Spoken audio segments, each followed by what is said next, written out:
بسم اللہ الرحمن الرحیم۔ السلام علیکم۔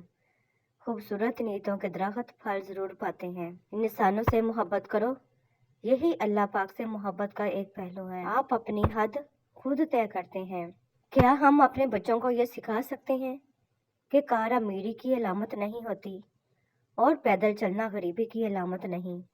دنیا کے سب سے تیز اور اندر تک چیر پھاڑ دینے والے ہتھیار الفاظ اور زبان ہیں۔ عمریں گزر جاتی ہیں لیکن لفظوں کے گاؤ نہیں بڑھتے۔ دعا نصیب والوں کو ملتی ہے، اس لیے جب کوئی آپ کو دعا دے تو اس کے لفظوں پر صدقے دل سے آمین کہو۔ اس دنیا کو صرف ایک شے بامعنی بناتی ہے اور وہ ہے آخرت کی یاد۔ ہر دوست آپ کا خیر خواہ نہیں ہوتا، البتہ ہر خیر خواہ آپ کا دوست ہوتا ہے۔ موت کے ہوتے ہوئے انسان میں اتنی اکڑ ہے، ذرا سوچیں اگر موت نہ ہوتی تو کتنے غرور سے بھری ہوتی یہ دنیا۔ فرمان مصطفیٰ صلی اللہ علیہ وآلہ وسلم۔ حضرت عائشہ صدیقہ رضی اللہ تعالیٰ عنہا، بہترین آدمی وہ ہے جسے اس کی بد کلامی کے ڈر سے لوگ ملنا چھوڑ دیں۔ زندگی کے کچھ درد ایسے ہوتے ہیں جو جینے نہیں دیتے اور کچھ فرض ایسے ہوتے ہیں جو مرنے نہیں دیتے، اسی کا نام زندگی ہے۔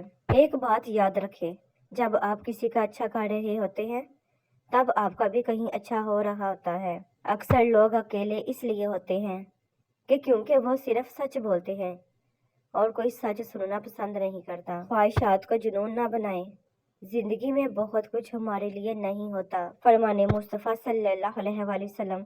بوڑھے مسلمان کی تعظیم کرنا اللہ پاک کی تعظیم کرنے میں داخل ہے۔ رسول پاک صلی اللہ علیہ وآلہ وسلم نے ارشاد فرمایا، جب بھی کوئی آدمی صدقہ کرتا ہے تو وہ 70 شیطانوں کے جبڑے توڑتا ہے۔ اگر تمہیں سجدے کی توفیق مل رہی ہے تو تم سے زیادہ امیر شخص کوئی نہیں۔ اپنی موجودہ حالت کے ہمیشہ شکر گزار رہیں۔ ارد گرد بہت سے ایسے لوگ ہیں جو ان نعمتوں کی خواہش رکھتے ہیں مگر محروم ہیں۔ امیدوں اور حقیقتوں کے درمیان توازن قائم رکھنے والا شخص کبھی غمگین نہیں ہوتا۔ زندگی بہت چھوٹی سی ہے، کوشش کریں کہ کسی کا مان اعتبار اور یقین نہ ٹوٹنے پائے۔ وقت تو گزر ہی جاتا ہے لیکن دوئی تلخیوں کے نقش ہمیشہ باقی رہ جاتے ہیں۔ خواہشات کے پاؤں چادر سے باہر نکل جائیں تو پھر سکون نہیں ملتا۔ حضرت علی رضی اللہ تعالیٰ عنہ سے کسی نے پوچھا، آپ امیر المومنین ہیں، آپ نیچے کیوں بیٹھتے ہیں؟ آپ نے جواب دیا، نیچے بیٹھنے والا کبھی گرتا نہیں۔ دنیا میں کروڑوں کتابیں ہیں مگر الحمدللہ قرآن پاک دنیا کی سب سے اعلیٰ کتاب ہے۔ یہی اس کی محبت ہے کہ جب کوئی اس کے دروازے پر دستک دیتا ہے تب وہ خود تک آنے والے ہر دروازے کو اپنے بندے پر کھول دیتا ہے۔ بے شک اللہ پاک سے زیادہ ہمیں چاہنے والا کوئی بھی نہیں۔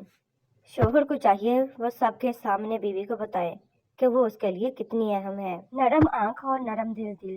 حضرت امام حسین علیہ السلام نے فرمایا، آنکھوں کی نمی اور دلوں کی نرمی اللہ پاک کی جانب سے عطا ہونے والی رحمت ہے۔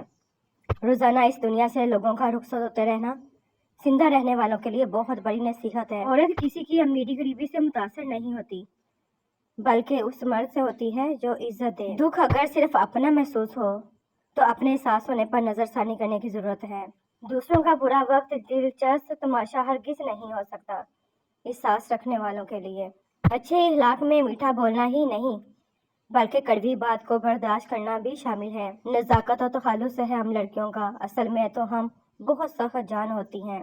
ہماری جیت یہ نہیں کہ ہم نے کسی کو دلائل دی اور وہ لاجواب ہو گیا، ہماری جیت تو یہ ہے کہ ہم نے کسی کو دلائل دیے اور وہ قائل ہو گیا۔ محسن وہ ہے جو برے وقت میں آپ کے کام آئے اور مخلص وہ ہے جو برے وقت میں آپ کا ساتھ نہ چھوڑے۔ دوسروں کو سمجھنا مشکل ہو جائے تو خود کو سمجھا لینا بہتر ہوتا ہے۔ جب کسی کا دروازہ کھڑکاؤ اور اندر سے پوچھے کون ہو تو یہ نہ کہو میں ہوں بلکہ اپنا نام بتاؤ۔ خواہشات کے پاؤں چادر سے باہر نکل جائیں تو پھر سکون نہیں ملتا۔ کوئی راستہ نہیں دعا کے سوا، کوئی سنتا نہیں خدا کے سوا۔ وجود جتنا بھی حسین ہو آخر کردار بازی لے جاتا ہے۔ ایک دھاگے کی لاج رکھنے کو موم کا روم روم جلتا ہے۔ فرمان مصطفیٰ صلی اللہ علیہ وآلہ وسلم، بے شک تم نماز ہی میں ہو جب تک نماز کے انتظار میں ہو۔ تنکے کو بھی حقیر نہ سمجھو ورنہ وہ تمہاری آنکھ میں پڑ جائے گا۔ حاصل کو تقسیم کرو، عطا کی بارش ہوگی۔ خود غرض لوگوں سے دوستی اور پیار کرنے کا مطلب